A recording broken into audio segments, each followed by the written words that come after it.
Thank you for joining us for another episode of Marking the Times.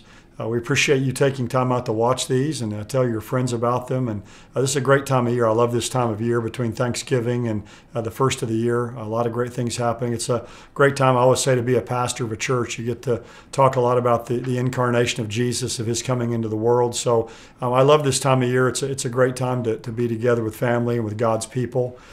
I've been answering a lot of different questions that people have sent in. What I want to do today is talk about something happening in our world that I think is very significant prophetically. To me, as I look at our world today, I think the major prophetic flashpoint that I see in the world is over in the Middle East and has to do with Iran, primarily in reference to Israel and, of course, to the United States as well. And I'm not a prophet. I don't prophesy future events. I know what the Bible says about what's going to happen. But I think that something big is going to happen within the next year or so involving Iran with Israel and possibly the United States.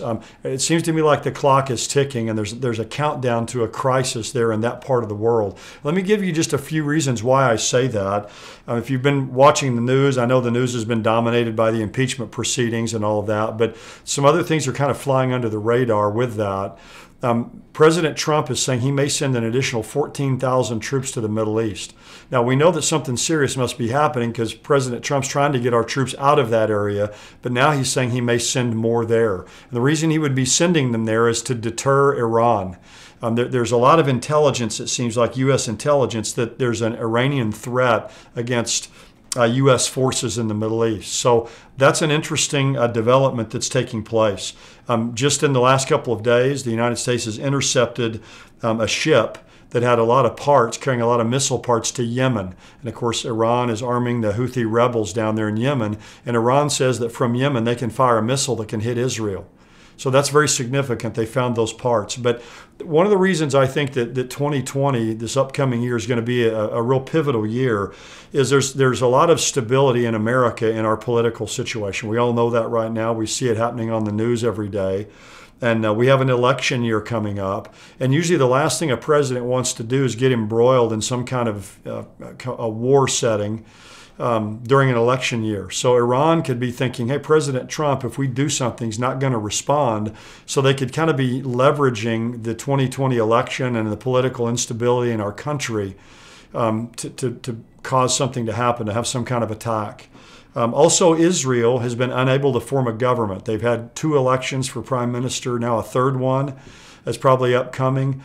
So I think they could see Israel as very vulnerable right now. They really don't have a government that's been formed there and a real strong leadership.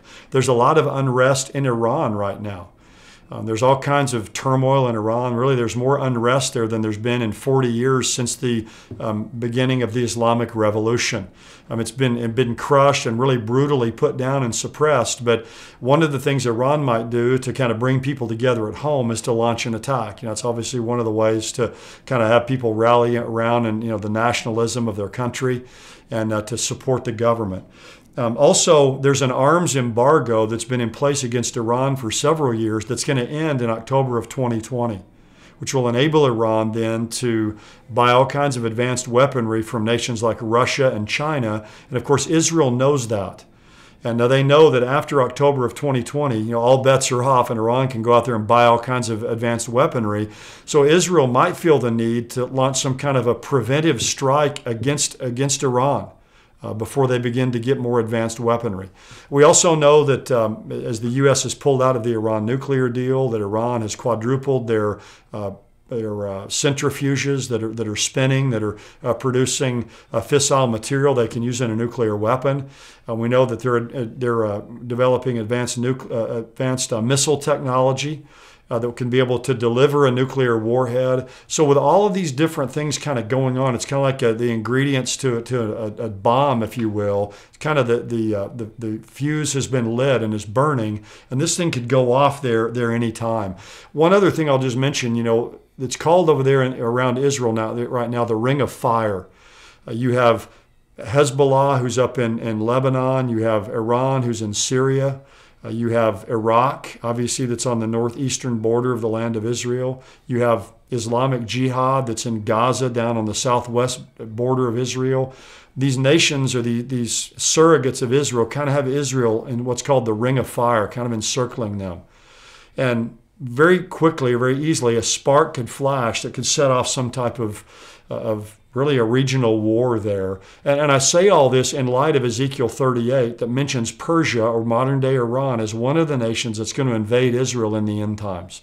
And I don't think what we would see in 2020 would be that invasion, but I see it as preparatory, or the build up to that. And so all the things that are necessary for Ezekiel 38 to happen are really falling into place. A lot of these nations with Iran, like Russia and Turkey, that are rising. But I think we need to keep our eyes on what's happening in Iran. I'll be very surprised if we go through 2020 and there's not some kind of a major flare-up in that part of the world, with Iran leading the way in that. So anyway, that's something to keep our eyes on. It's another reason to be looking up. As we celebrate the first coming of Christ, we're looking for his second coming, for his return. And I pray that he'll come back very soon. Well, God bless you. We'll hope to see you next time. Have a good week.